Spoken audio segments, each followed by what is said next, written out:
اعوذ باللہ من الشیطان الرجیم، بسم اللہ الرحمن الرحیم۔ آیت نمبر 149۔ یہاں پر دوبارہ سے قبلے کا حکم ہے کہ جہاں کہیں بھی تم ہو مسجد حرام کی طرف منہ کر کے نماز پڑھو۔ یہ مفہوم ہے اس کا آیت کا۔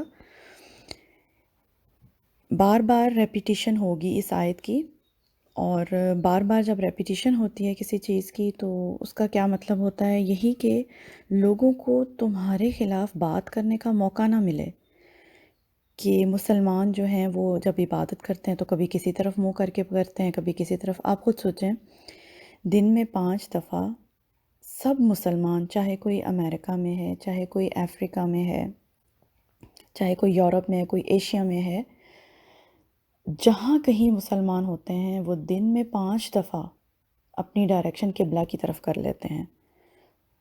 تو یہ ایک سمبل ہے مسلمانوں کے لیے، ایک یونٹی کا۔ کتنی خوبصورت یہ چیز لگتی ہے کہ ہم سب کی ڈائریکشن ایک ہے مسلمانوں کی، چاہے کوئی کالا ہے، کوئی گورا ہے، کوئی ایشین ہے، کوئی افریقن ہے، جیسی مرضی آپ کی نیشنلٹی ہے، لیکن ہم سب کی ڈائریکشن ایک ہے۔ یہ اللہ تعالیٰ بار بار جو ریپیٹ کر رہے ہیں اس آیت کو، اس کا یہ مطلب ہے کہ لوگوں کو آپ کے خلاف بات کرنے کا کوئی موقع نہ ملے، آپ کنسسٹنٹ رہیں، رخ قبلے کی طرف ہی۔ دنیا میں اپنے گھر سے نکل رہے ہیں، آپ کہیں اور نماز پڑھ رہے ہیں، کسی اور کنٹری میں جا رہے ہیں، جہاں کہیں آپ جائیں گے، جس وقت نماز کا ٹائم ہوگا آپ کو اپنا چہرہ کعبہ کی طرف کر لینا ہے۔ دیکھیں مسلمانوں کے لیے کتنی یونٹی ہے کہ مسلمانوں کا رب بھی ایک ہے، رسول صلی اللہ علیہ وآلہ وسلم بھی ایک، اور قبلہ بھی اللہ کہتے ہیں ایک ہی رکھو۔ جب سب کا رخ ایک طرف رہے گا نا، تو اس سے ہماری سوچ، ہمارا عمل، ہماری ڈائریکشن سب ایک رہے گی۔ اور اصل چیز کیا ہے؟ ڈائریکشن کو فالو کرنا۔ یعنی ڈائریکشن ہماری کیا ہونا چاہیے؟ یعنی ہمارا ایم آف لائف کیا ہونا چاہیے؟ اللہ تعالیٰ کی محبت، اللہ کی رضا۔ اور آپ کو پتہ ہے جس سے انسان محبت کرتا ہے اسی کی طرف اس کی ڈائریکشن ہوتی ہے۔ جس چیز سے انسان محبت کرتا ہے وہ اسی کی طرف منہ کرتا ہے، اسی کو وہ فالو کرتا ہے، اسی کے لیے وہ کام کرتا ہے، اسی کے لیے وہ اپنی انرجی لگاتا ہے۔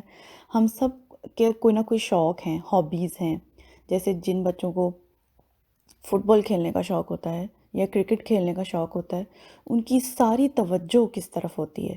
اسی گیم کی طرف ہوتی ہے۔ ان کی انرجیز، ان کی جو وقت وہ گزارتے ہیں، پہلے تو وہ کھیلتے رہتے ہیں، کھیل میں وقت گزارتے ہیں، اپنے آپ کو پرفیکٹ کرنے کی کوشش کرتے ہیں گیم کے اندر۔ اس کے بعد گھر میں بھی جب وہ بیٹھتے ہیں، ٹی وی دیکھتے ہیں، یا وہ جو بات کرتے ہیں، ان کی آپس کی جو بات چیت ہوتی ہے وہ بھی اسی کے گرد ریوالو کر رہی ہوتی ہے۔ تو اللہ چاہتے ہیں کہ ہم سب لوگوں کی جو ڈائریکشن ہے، ہماری انرجیز ہے، ہماری محبت ہے، ہماری بات چیت ہے، اس کی ڈائریکشن اللہ کی ذات رہے۔ اللہ کو پریورٹی دیں اور اللہ کی طرف ہی اپنی ساری انرجیز لگائیں اللہ کو خوش کرنے کے لیے۔ تو یہ ڈائریکشن کو جو فالو کرنا ہے، یہ بیسیکلی کیا ہے؟ ایک تو امت مسلمہ کے لیے یونٹی ہے، اور دوسری یہ ہے کہ اللہ ہمیں یہ بات بتانا چاہ رہے ہیں کہ ہمیں اپنا فوکس اور توجہ اللہ کی ذات پر رکھنی ہے۔ ٹھیک ہے؟ اور اس آیت کی بار بار ریپیٹیشن آئے گی۔ نیکسٹ آیت بھی یہیں سے سٹارٹ ہوگی۔ اور ریپیٹیشن کیوں ہوتی ہے کسی بھی چیز کی؟ کہ اچھی طرح سے آپ یاد کر لیں وہ بات۔ جب آپ کی ماما آپ کو کوئی بات بتاتی ہیں، بار بار ریپیٹ کرتی ہیں، تو اس کا کیا مطلب ہوتا ہے؟ اس کا یہ مطلب ہوتا ہے کہ آپ کو اچھی طرح بات سمجھ میں آ جائے۔ تو یہ ریپیٹیشن اللہ تعالیٰ اس آیت کی کریں گے کہ تم جہاں بھی ہو اپنا منہ کعبہ کی طرف کر لو، رخ اپنا قبلہ کی طرف رکھو۔ اور اس سے یہ بھی مطلب ہے کہ اپنی توجہ اور اپنا سینٹر آف لائف اور اپنی انرجیز، اپنی محبت، ہر چیز اللہ کی طرف کر دو۔ ٹھیک ہے؟ تو آئی ہوپ آیت سمجھ میں آ گئی ہوگی۔ سبحانک اللہم و بحمدک، اشہد ان لا الہ الا انت، استغفرک و اتوب الیک۔